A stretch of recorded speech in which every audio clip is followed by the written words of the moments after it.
이곳에 무고한 역사와 문화를 가진 중국이 있다. 수천 년 동안 민족의 근면함과 용맹함으로 창조한 이 찬란한 문명은 발전과 진보를 위해 노력해왔다.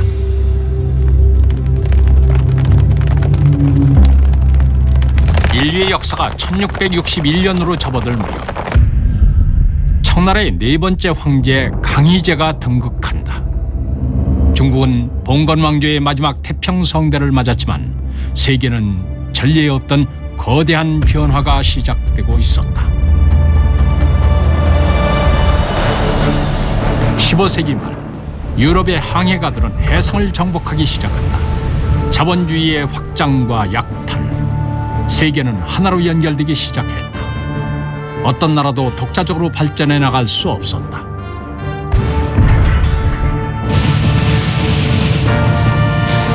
(18세기) 말 영국의 산업혁명과 미국의 독립전쟁 그리고 프랑스 대혁명은 인류의 역사를 변화시킨다. 전 세계는 거스를 수 없는 근대화의 물결을 맞이하게 된다. 이 흐름은 중국에까지 영향을 미친다. 강희에서 건룡 황제 시기까지 태평성대에 익숙해져 있던 중국인들은 앞으로 닥칠 재난을 예상하지 못하고 있었다. 약탈과 이권 쟁탈을 일삼는 서양 식민주의 세력의 손길은 이미 동방에까지 다 있었다.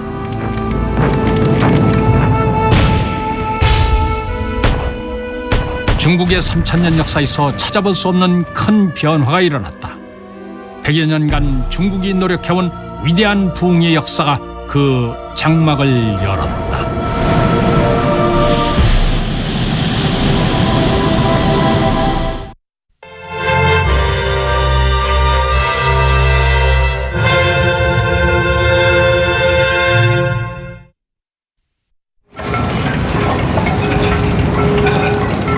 중국 동남쪽에 자리 잡은 작은 마을. 지난 2006년 이 마을의 조선소는 건립 140주년을 맞았다. 오늘날의 중국은 세계 3위의 규모를 자랑하는 조선 대국이다. 마웨이 조선주식 유한공사는 현재 중국 조선업계로 치면 일반적인 기업이지만 약 140년 전인 1866년 마웨이 조선소의 건립은 일대 사건이었다.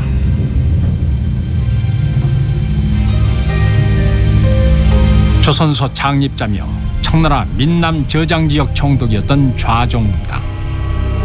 그의 상주문에 의하면 조선소 설립 목적은 바닷길을 통한 외세 침략을 방어하기 위함이었다. 이러한 중대한 사명 아래 건립된 현대식 선박조선소. 중국 최초의 일이었으며 당시로서는 아시아 최대 규모였다. 100여 년 전 청나라는 어떠한 해상 침략을 받았던 것일까? 조선소 건립 26년 전 위기는 바다로부터 다가왔다.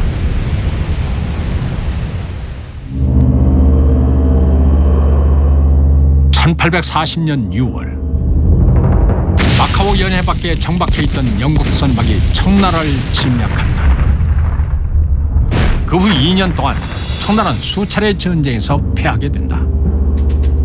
강요에 의한 협상, 전쟁에서 패한 청나라는 그들의 요구를 받아들일 수밖에 없었다.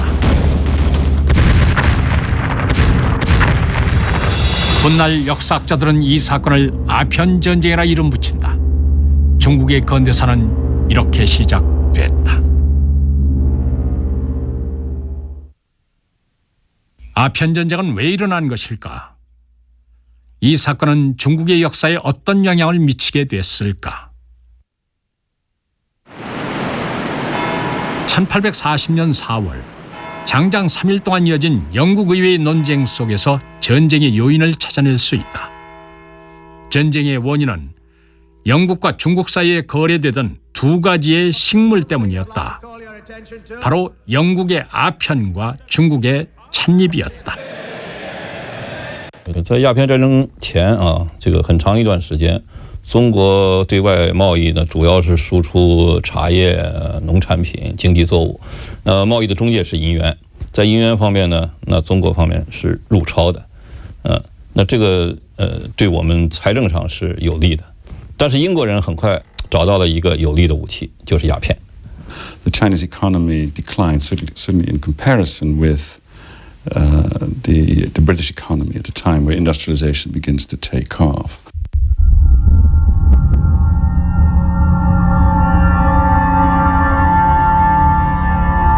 산업혁명 후 생산력이 급속도로 증가한 영국은 세계 시장을 개척하기 위해 총력을 모았다. 이미 중국의 이웃 나라인 인도는 원료 제공과 공산품 판매의 식민지로 전락한 상태였다. 영국은 중국을 공략하기 위해 아편을 팔기 시작했다. 그 후 40여 년 동안 3억에서 4억 량에 달한 은이 영국으로 빠져나왔다. 마르크스는 이렇게 말했다.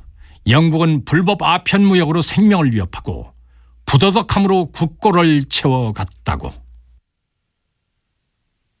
因为英印政府的鸦片烟除去对商人的得很大利之外，英印政府很多税收是从鸦片里面得的，所以它背后实际上是英国政府在那支持。 And when we do look at the Opium War now, one of the things that people will justify it by is that it was part of a process of opening up markets. In those days, you used gunboats to do it. 투표 결과 5표 차이. 영국 의회는 전쟁 반대안을 부결시켰고 아편 전쟁은 발발한다.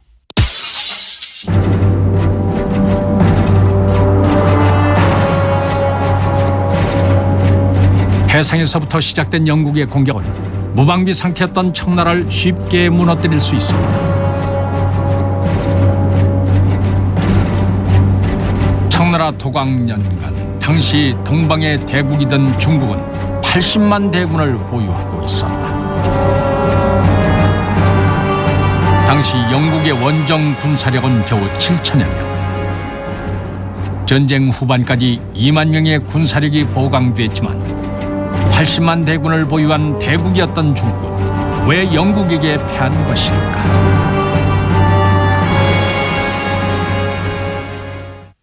英国的军事实力呢，是建立在工业革命的基础之上的。当时，英国已经完成了工业革命，成为世界上唯一的工业化国家，走上了资本主义的发展道路。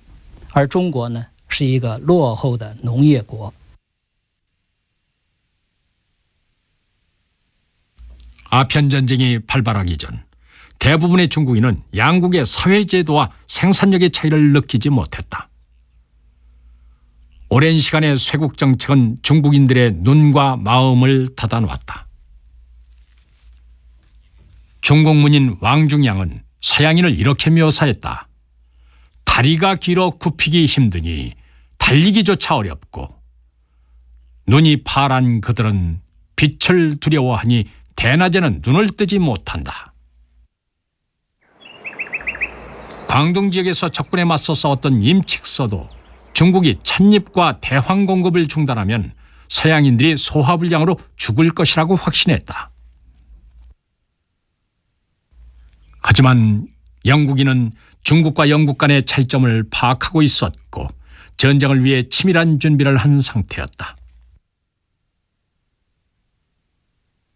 他们通过各种途径，对于中国的政治、经济、文化的各个方面都有了深入的多的了解，比如说，他认为中国的军队已经不堪一击，中国的那个沿海的各种炮台防范措施，他们认为很糟糕。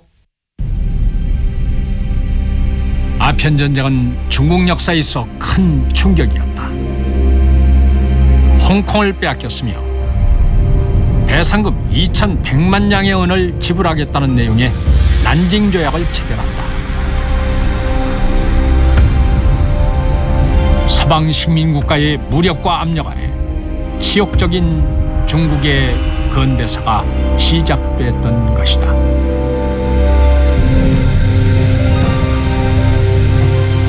이때부터 중국은 반식민지며 반봉건 사회로 전락한다.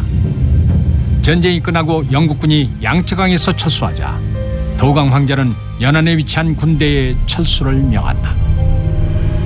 하지만 당시 중국인들의 모습은 이렇게 묘사된다.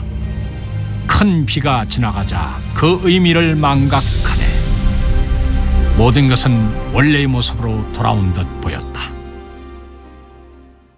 在当时北京的茶楼酒肆里面贴着有一些告示啊，那么这个告示的它的主要的意思就是讲啊，不要谈这个时事，莫谈时事。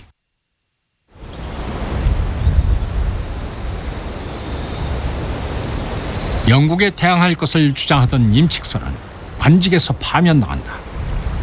1841년 8월 유배지로 떠나던 그는 전장에서 오랜 친구인 위원과 만난다. 임칙선은 자신이 편찬한 사주지와 위국의 자료를 건넸다. 이 자료들을 책으로 출간해 세계의 실정을 모르는 중국인들을 일깨우기를 바랐던 것이다. 1년 후 세계를 체계적으로 묘사한 해국도지가 완성된다. 서방을 배워 서방을 물리치자는 내용이었다. 위원은 중국의 앞날을 위해서는 맑은 눈으로 세계 속의 중국을 봐야 한다고 생각했다. 하지만 이것은 대답 없는 메아리일 뿐이었다.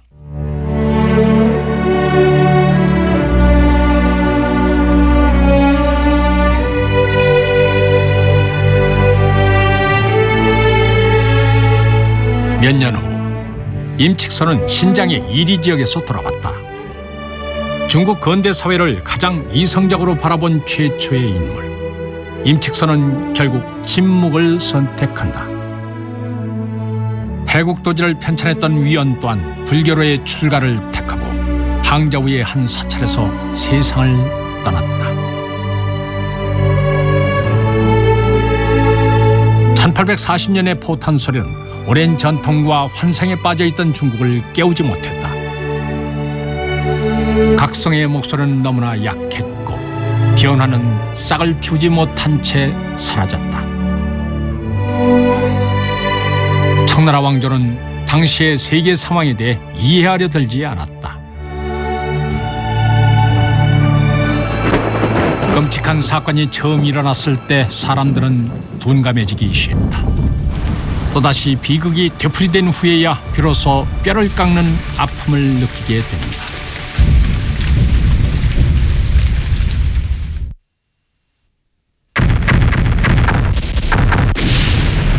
나라의 흥망성쇠는 순환하기 마련이다.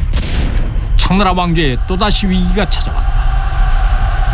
기록에 의하면 1842년부터 50년까지 100번 이상의 농민봉기가 일어났다고 한다.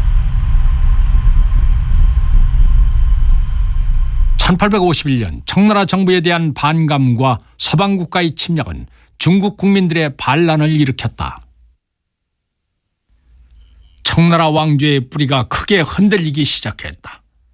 중국 근대사에 있어 최초로 자본주의의 방안인 자정신편이 출간되기까지 했다. 14년 동안 계속되어 온 농민봉기는 청나라 정부에 의해 진압됐다.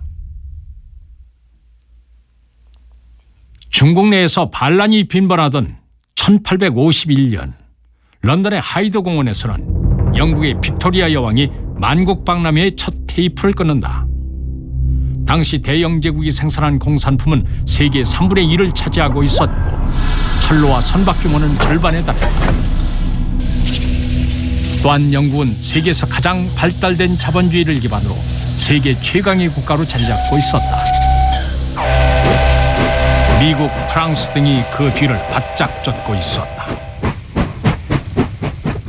Under great pressure from the new maritime empires of the British, of the French, of the Americans also, and in this age of land grabbing and a combination of military aggression and economic expansion of the imperialist period.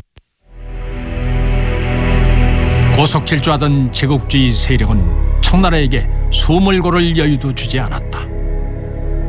제1차 아편전쟁 후 14년이 지나고 위기는 또다시 바다에서 시작됐다.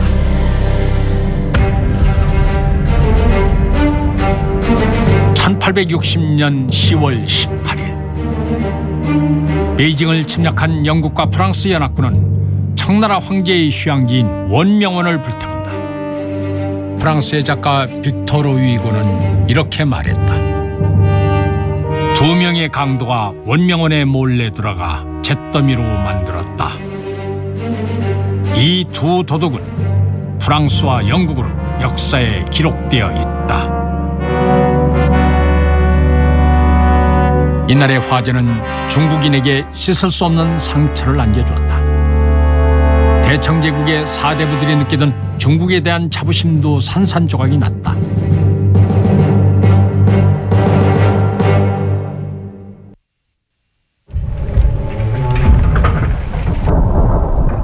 중국이 국내외로 어려움을 겪던 시기 1860년 12월 24일 한풍 황제는 사방으로부터 선진기술을 배워야 한다는 어명을 내린다. 아편전쟁 종전 후 20년 후의 일이었다. 청나라 황실은 국가 발전을 위한 20년의 시간을 허비했던 것이다. 한편으론 이미 도태된 중국이 자신을 찾으려는 노력의 소리이기도 했다.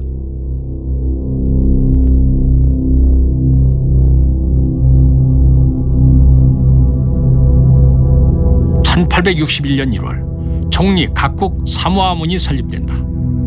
중국 근대사에서 처음으로 청나라 정부가 주도하는 자구책이었다. 바로 양무운동의 시작이었다. 이는 서방을 배워 서방을 물리치자는 위원회 사상을 계승한 것으로 자강과 부흥이 주요 내용이었다.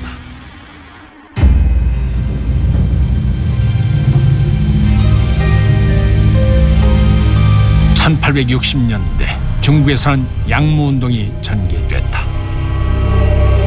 군사공업 위주의 근대 기업이 출현하고 새로운 육해군이 조직됐다.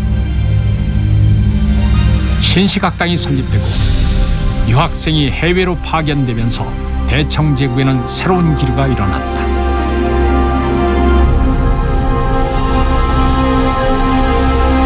이 양무운동으로 청나라는 국력을 회복할 수 있을까? 이것이 과연 중국 근대화의 길인가? 30년 중국은 그 답을 얻게 된다.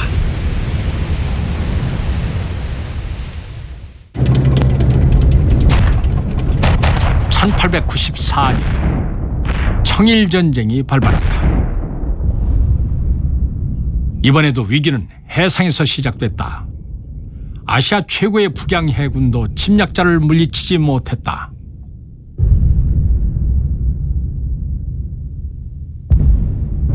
양무운동을 통해 정비를 마친 함대는 전멸했다. 중국은 또다시 패배했다. 日清戦争の賠償金2億3000万両といえば日清戦争直前の清朝の国家財政の3年分です。そして日本の明治政府の国家財政の4年分なんです。ですからそれを清朝は3年で払い終わります。もちろん借款してですけどね。で日本はまあ言ってみたら戦争直前の4年分の大金が一挙に入ったわけです。これで言ってみたら工業化が一挙に進む。 교전 당시 중국과 일본 양국은 모두 전함과 대포를 가지고 있었고 유학파 지휘관을 두고 있었다. 양국 모두 서방 국가의 침략으로 문호를 개방했고 1860년대부터 서방을 배우기 시작했다. 그런데 대청제국은 왜 일본에게 패한 것일까? 甲午战争中国的失败呢，不是偶然的，它有深刻的社会根源。主要的原因是2条，第一条就是社会制度的腐败，第2条就是经济技术的落后。It's normally explained that China woke up after its defeat, and for the first time it saw that it was not developing as much as Japan and other Western countries, and they saw the need to open up and modernize. 부패는 어리석음을 낳고 어리석음은 부패를 심화시켰다. 양무운동 당시 설립된 중국 최초의 철로는 탕쉬철로다. 허베이 탕산에서 쉬 지역의 강마을로 연결되는 철로였다. 철로는 1881년에 완성됐다. 하지만 청나라 정부는 기차의 운행을 금지시킨다. 기차의 진동이 덕릉에 묻힌 선왕의 영혼을 흔든다는 이유에서였다. 대청제국을 이긴 일본의 경우 1872년 영국인에 의해 첫 번째 철도가 완성된다.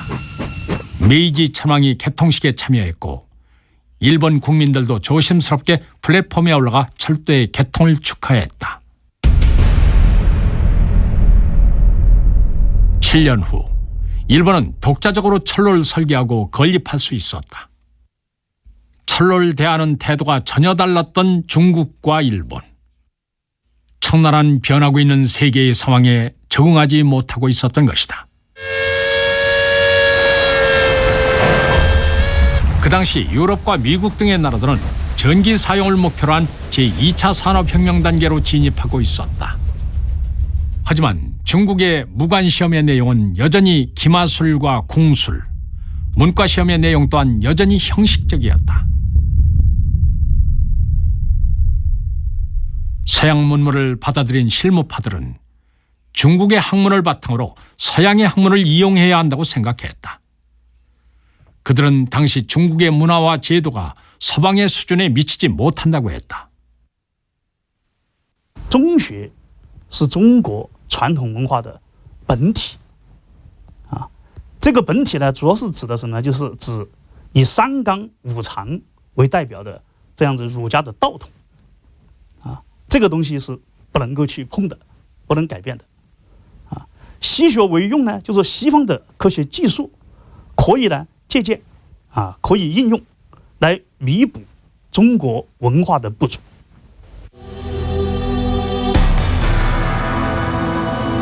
마르크스는 세계 인류의 3분의 1을 차지하는 거대 국가라도 망할 수 있다고 경고했다.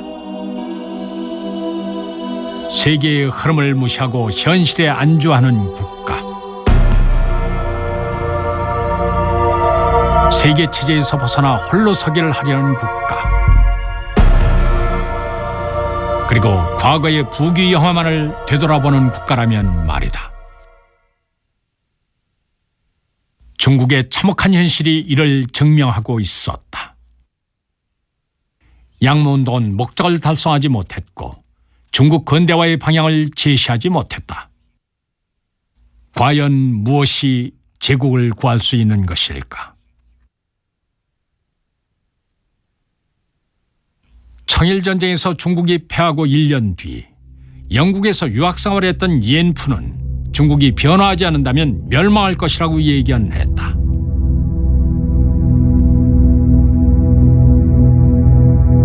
(3년) 후인 1898년 이엔푸는 중국인들에게 사상을 개방해야 한다는 메시지를 전한다.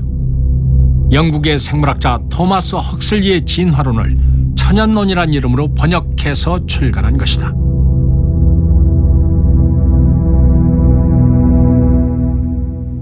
思想解放的作用究竟在哪里？就在于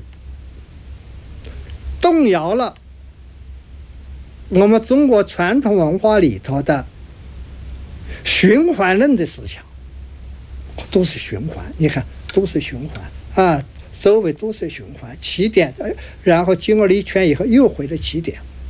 进化论不是循环，进化论是一个不断的向前发展的。 是吧？不断的向前发展，逐步的向前发展，这对人的思想解放起了很大的作用。 근대적 지식을 지닌 지식인들이 나서기 시작했다. 사회를 계몽시키고 나라를 구하기 위한 길을 모색하기 시작한 것이다.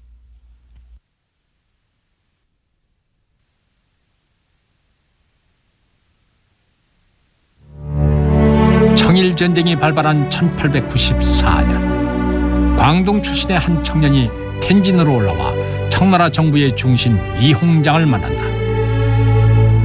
그는 평화롭고 점진적인 방식으로 새로운 정치를 행할 것을 주장했다. 하지만 거절당한다. 그가 바로 순원 선생이다.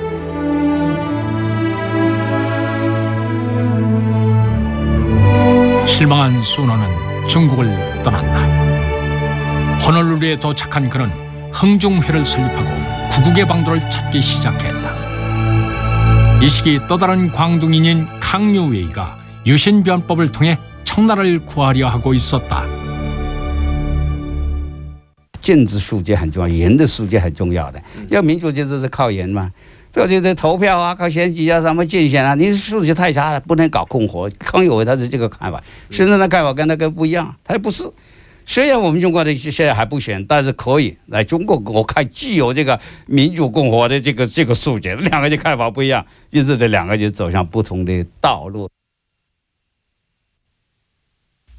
1895년 봄, 강유웨이와 그의 제자 량치차오는 베이징에서 향시 합격자를 모집하고 공차 상소를 발기해 개혁을 제안한다. 강유웨이는 부국강병을 위해 개혁이 시급하다고 느꼈다.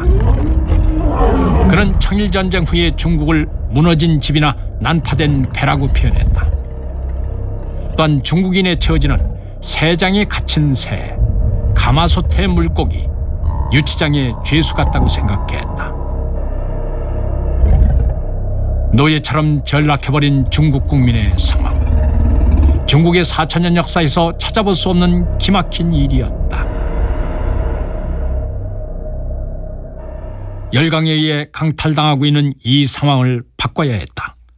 유신파들은 민권 부흥, 의회 설치, 입헌 군주제를 제안한다. 그동안 중국이 패배했던 이유는 전함과 대포가 아닌 서방의 제도였다. 중국인들은 이 사실을 반세기가 지나고 나서야 깨달았던 것이다. 강유웨이는 모든 정치 체제 중 입헌 군주제만이 해결책이라고 생각했다. 또한 전제 정치는 더 이상 살아남을 수 없다고 판단했다. 강유웨이의 주장은 광서 황제의 적극적인 지지를 받는다. 1898년 6월 11일 청나라 정부는 명정국시 조서를 공포했고 무술변법이 시작된다.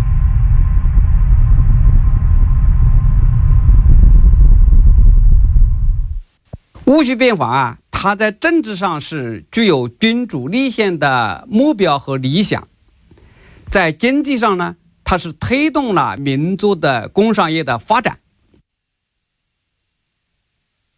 그러나 103일 후 유신파의 개혁은 끝나고 만다.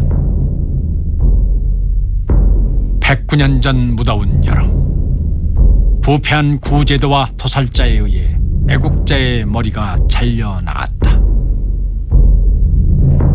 나라를 구하기 위해 국력 강화를 외치던 이들의 꿈은 무너지고 말았다. 담사동은 담담하게 죽음을 택했다. 그는 중국이 약해지는 이유가 그 누구도 국가를 위해 피를 흘리지 않기 때문이라고 생각했다. 변법 자강운동은 끝내 짓밟히고 말았다. 하지만 애국자 6인의 피는 헛되지 않았다. 但是到了戊戌维新运动以后，大量的介绍，维新运动介绍了很多西方的这些社会政治学说呢，这来讲就是使得人从原来一脑子的封建思想里边增加了一些资本主义的因素，这是一个进步嘛，一个新的东西。 So the 19th century is a time of some humiliation, but also considerable rethinking about what China needs to do to survive in a difficult world. 중국에게는 이 실패 또한 소중한 경험이 됐다. 중국 근대사에서 변법 자강운동은 중요한 사상 계몽운동이었다. 수천 년 동안 이어온 중국의 봉건 사상에 적지 않은 충격을 준 사건이었다. 변법 정책의 산물이었지만 다행히 무사했던 경사대학 당. 이곳은 그 후 진보운동 과정에 있어 중요한 역할을 하게 된다.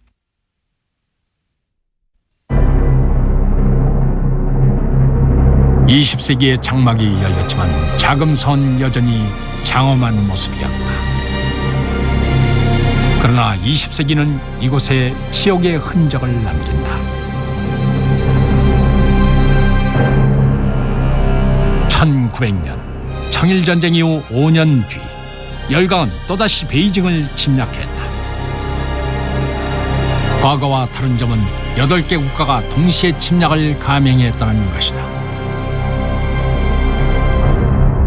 각국의 군대는 베이징의 구역을 나누어 상주했다. 각 지역 중국인의 집에는 점령국의 국기를 달아야만 했다. 중국의 심장에 8개국의 국기가 휘날렸다. 근대사에 있어 이러한 굴욕을 당한 국가는 없었다. 중국은 산산조각이 났다. 1901년 9월 7일 청나라는 11개국과 신축조약을 체결하면서 전쟁 배상금을 지불하게 된다. 4억 5천만 량의 은, 청나라 재정 수입의 5배였다. 아편전쟁부터 청나라가 지불해야 할 전쟁 배상금은 7억 2,450만 량.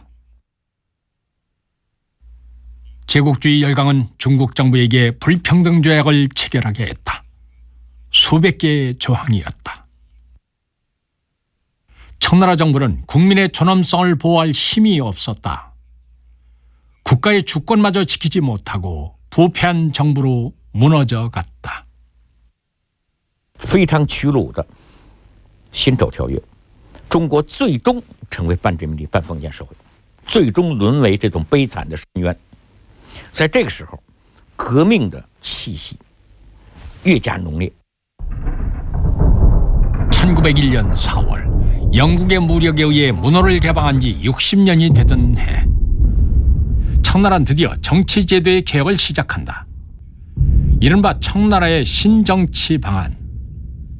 범위와 깊이로 보면 무술변법 이상의 내용이었다. 하지만 정부는 제대로 실행하지 못한다. 10년 후인 1911년 청나라 정부는 책임 내각을 구축한다. 하지만 내각을 만주족과 황족으로만 구성해 결국 개혁은 실패하고 만다. 但已经太晚了，而这个新政呢，并没有使人民更加趋向于它，而是社会呢更加远离王权，就更加疏远它了，成为它的对立物了。你包括他培养的新军呢，培养的学生呢，都成为他的对立物了，就自己也参与埋葬自己了。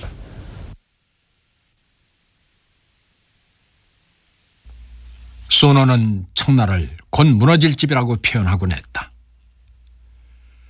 청나라는 모든 구조가 썩어버려 위태로운 모습이었다. 이러한 집을 몇 개의 작은 기둥으론 지탱할 수 없는 법이다.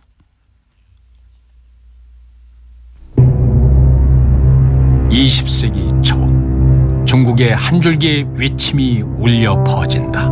바로 혁명이었다.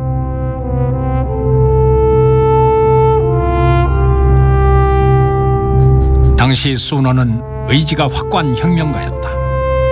그는 최초로 중국의 부흥을 외치고 중국을 위해 끝까지 싸웠으며 20세기 초 중국의 역사적인 큰 변화를 추진한 주요 인물이었다.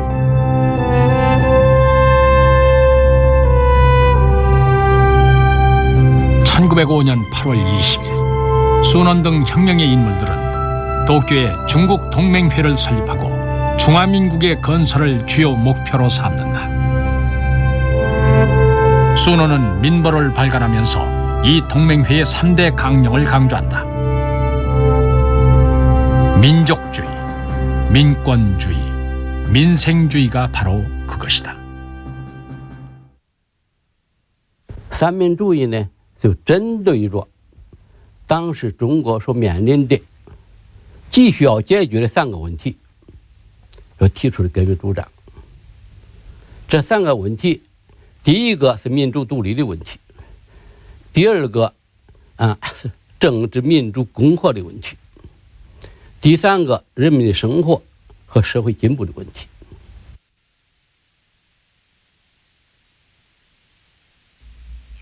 삼민주의의 기치 아래 순원과 애국지사들은 수차례 무장봉기를 시도한다. 그리고 이들은 신의 혁명을 성공시키게 된다.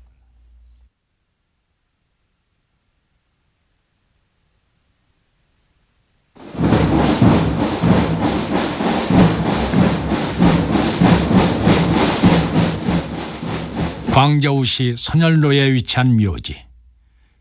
이곳에 72명의 젊은 혁명가들이 잠들어 있다. 1911년 4월 27일 황식은 광저우에서 봉기를 일으켰다. 희생된 혁명다원들 중 많은 이들이 봉기를 위해 귀국한 유학생들이었다. 그 중에는 24살의 민주예민도 포함되어 있었다. 광저우 봉기 두 번째 날, 민주예민은 손수건에 아내에게 줄 유서를 남긴다. 당신을 만나고부터 가족이 되어 행복하길 원했지만 거리에 들끓는 피비린내와 개 늑대를 보고도 어찌 가족의 행복만을 추구하겠소. 사랑하는 가족에 대한 애정도 컸지만 어려움에 처한 조국을 외면할 수는 없었다. 그는 아내와 곧 탄생할 아들을 뒤로 하고 혁명의 길로 나선다.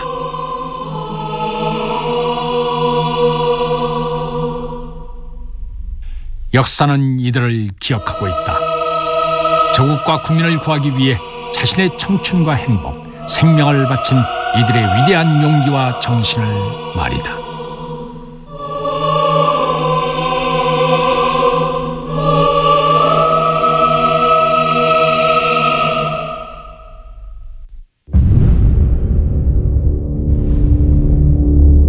광저우 봉기 반년 후 1911년 10월 10일 우창혁명이 발발한다.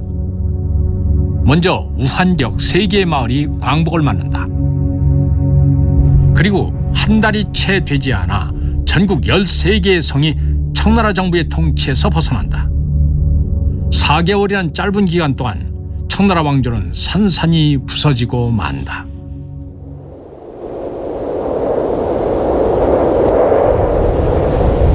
한 왕조가 끝이 났다. 2000년 동안 중국에서 지속되어 오던 봉건 군주제가 멸망했다. 그리고 새로운 공화국이 아시아에 탄생했다.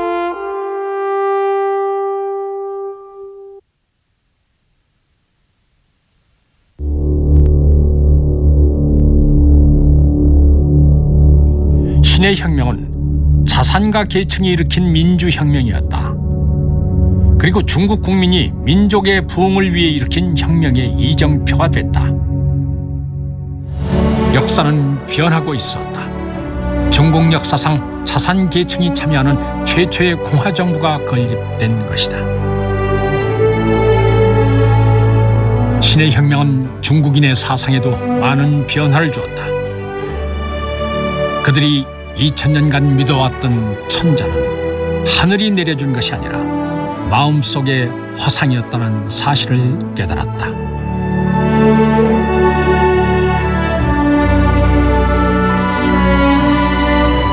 앞으로 어떠한 사상이든 버리지 못할 이유가 없었다. 그리고 민주주의 사상은 중국 국민의 마음속에 자리 잡았다. 순원으로 대표되는 민주혁명의 선구자들은 중국의 근대 역사에 빛나는 한 획을 그었다. 그러나 한편으로 신의 혁명은 실패한 혁명이다. 단지 황제를 쫓아냈을 뿐 중국은 여전히 제국주의와 봉건주의의 압박 속에 있었다. 반제국주의, 반봉건주의란 혁명의 목표는 아직 완성되지 않았다. 앞으로 그 누가 반제국, 반봉건의 역사적 사명을 완수할 것인가? 위대한 부흥을 꿈꾸는 중국의 여정, 국민이 이뤄낸 변화의 움직임. 그들은 이제 막 근대화를 향한 힘겨운 여정에 한 발자국을 내디뎠을 뿐이다.